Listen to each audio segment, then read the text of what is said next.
Bisa, Pak. Bisa. Dualisme. Bisa.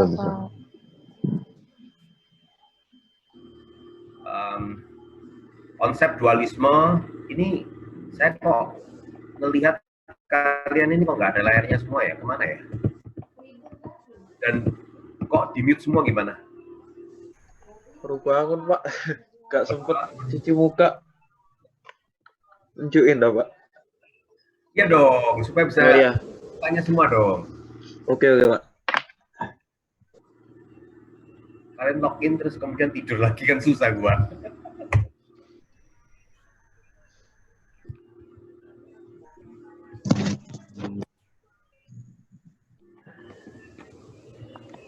Nah, dualisme itu ini penting sekali ya. Jangan sampai Anda di dalam dunia profesi nanti itu sampai menjadi istilahnya orang itu ngomong double face gitu ya.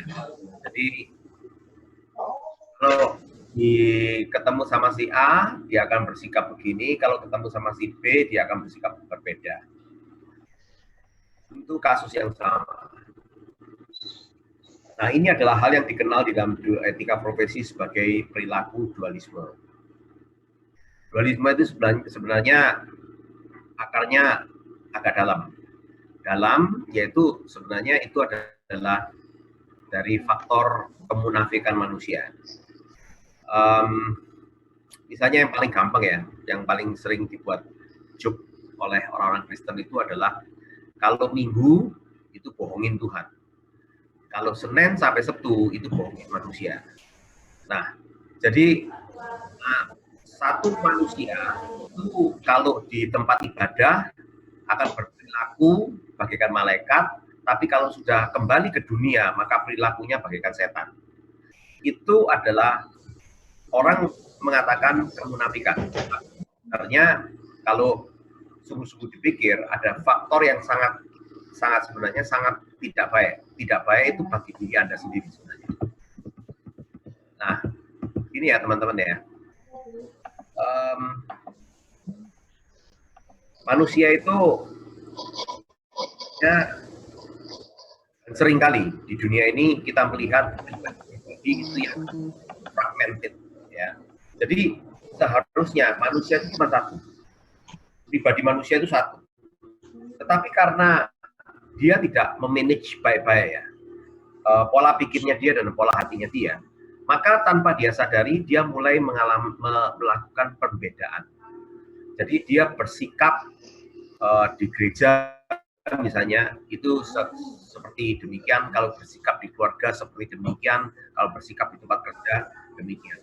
Nah, kelihatannya sepele, kelihatannya oh semuanya bisa manage. Tanpa dia sadari, dia mengalami tahan fragmentasi dalam dirinya. Nah, ini adalah hal yang kemudian akhirnya menjadi sebuah kebiasaan. Dan kalau sesuatu itu menjadi kebiasaan, maka seperti kata pepatah, itu menjadi siapa diri Anda. Nah, ini sulit sekali. Anda seringkali akan menemukan bahwa orang itu akan mengatakan hal yang jelek tentang Anda, dan orang tidak bisa paham, orang tidak bisa percaya karena mereka menemukan sisi lain yang selama ini tidak Anda tunjukkan. Nah, mungkin mereka mendengar dari orang perkataan Anda, atau mereka melihat Anda ketika Anda tidak melihat mereka. Nah, jadi ini adalah hal yang harus Anda pahami. Konsep dualisme itu adalah konsep di mana manusia itu tampaknya membuat pemisahan-pemisahan. Jadi ada yang berkata bahwa ada pembedaan antara yang disebut sebagai wilayah sakral atau wilayah sekuler. Ada yang membedakan antara privat dan publik.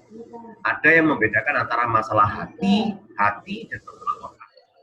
Ada yang membedakan antara masalah ini masalah rohani, masalah dunia. Jadi ini sebagai contoh ya, saya pernah mendengar ini ya, sebuah kebaktian gereja, habis kebaktian gereja. Saya pada saat itu ke kamar kecil dan saya melewati lorong di mana banyak jemaat gereja dan mereka itu ada orang-orang yang saya kenal dan saya tahu mereka itu pebisnis dan mereka ini pebisnis yang sudah tua-tua, yang sudah senior ya. Jadi mereka di gereja itu pun juga sudah lama. Nah, mereka duduk di bangku dan sambil berdiskusi rame begitu sebagai seorang teman dan saya melewati mereka dan kebetulan saya mendengar mereka berkata begini. Wah, kalau yang satu itu sudah tidak bisa ditolong. Wes anu aja, panggilan debt collector biar dipatahkan kakinya aja. Kalau enggak orang itu enggak bayar utang. Itu shock untuk berpikir bahwa orang-orang ini barusan enggak sampai 15 menit. Mereka duduk di ruang ibadah dan mereka beribadah mendengarkan firman Tuhan, memuji Tuhan. Tapi sesudah itu mereka tiba-tiba manusia kudus menjadi manusia yang tidak ada bedanya dengan preman jalanan. Mungkin orang yang berkata, "Loh Pak, ini kan masalah bisnis Pak." Dan yang satunya kan masalah Tuhan. Anda mendengarkan cerita saya, seharusnya Anda sudah melihat betapa anehnya gitu loh, perilaku seperti demikian. Nah, teman-teman, yang tidak disadari adalah pada akhirnya yang rugi itu adalah diri Anda sendiri. Karena Anda tanpa sadar, Anda menjadi sebuah pribadi yang fragmented. Nah, kalau Anda menjadi pribadi yang sudah fragmented, Anda sendiri mengalami peperangan di dalam diri Anda. Nah, itu masalahnya di situ. Dan yang kedua, relasi Anda dengan orang itu akan menjadi tidak baik. Ya. Nah, ini adalah dualisme. Nah, yang lebih parah lagi adalah dalam dualisme itu nantinya adalah Anda akan menjadi manusia yang tidak lagi jadi manusia yang spiritual. Saya tidak tahu apakah Anda mendengar istilah ini. Sebenarnya kita ini bukan makhluk duniawi. Kita ini sebenarnya, kenapa demikian? Karena di dalam semua agama itu diajarkan bahwa sebenarnya ketika kita mati, jadi ketika tubuh kita ini hancur, tidak berarti eksistensi kita itu berakhir. Ketika kita mati, eksistensi kita, siapa diri kita itu masih berlanjut. Nah, dari situ seharusnya kita itu paham, kita ini bukan manusia duniawi. Kita ini manusia rohani yang pakai baju duniawi. Nah, ini adalah fakta yang harus kita pikirkan dengan baik-baik.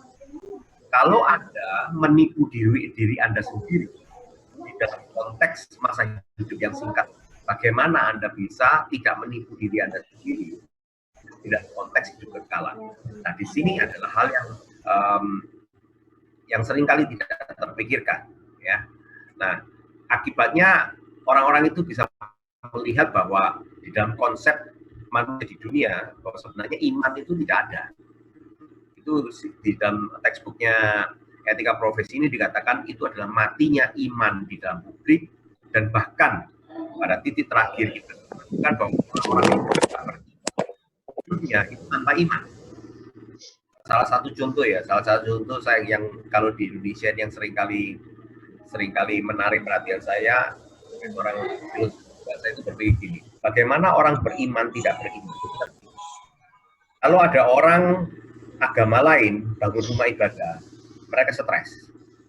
Nah, itu adalah fakta yang luar biasa di Indonesia ini. Mereka berteriak-teriak bahwa alasan mereka stres adalah karena iman mereka. Padahal iman itu kan percaya kepada siapa? Allah yang Maha Kuasa. Nah, kalau punya Allah yang Maha Kuasa, mengapa engkau takut? Mengapa engkau khawatir? Mengapa engkau stres? Nah, jadi teman-teman, ini adalah fenomena yang dikenal dengan matinya iman di dalam agama. Orang itu beragama tanpa beriman. Ini adalah kasusnya. Sangat menyedihkan sekali, tapi itu banyak terjadi di Indonesia ini. Dan sebenarnya juga terjadi di seluruh dunia. Kalau ada yang mau tanya atau ada yang mau bicara langsung ya, ngomong ya. Karena saya ini unmute semua, jadi kalian seharusnya bisa ngomong. Kecuali kalau kalian yang dengan sengaja, kalian mute mic kalian sendiri ya. Nah, teman-teman, kedua, berikutnya adalah kalau Anda menerapkan dualisme, Jadi Anda menetapkan segregasi, misalnya Anda membuat perbedaan antara saya di ranah publik atau saya di ranah privat, saya dalam keluarga saya dengan saya di dalam publik, maka niscaya pasti akan terjadi rusaknya etika relasional, pasti. Contohnya ini paling banyak terjadi itu adalah hubungan antara anak dengan orang tua. Mungkin Anda sendiri pernah mengalami ya. Anda merasa bahwa oh papa mama saya itu kalau ketemu tamu itu oh begitu ramah, begitu baik gitu ya. Tapi kalau pertamu itu sudah pulang, langsung keras, jahat, bentak-bentak dan segala macam. Nah itu adalah salah satu contoh yang paling gampang tentang dualisme.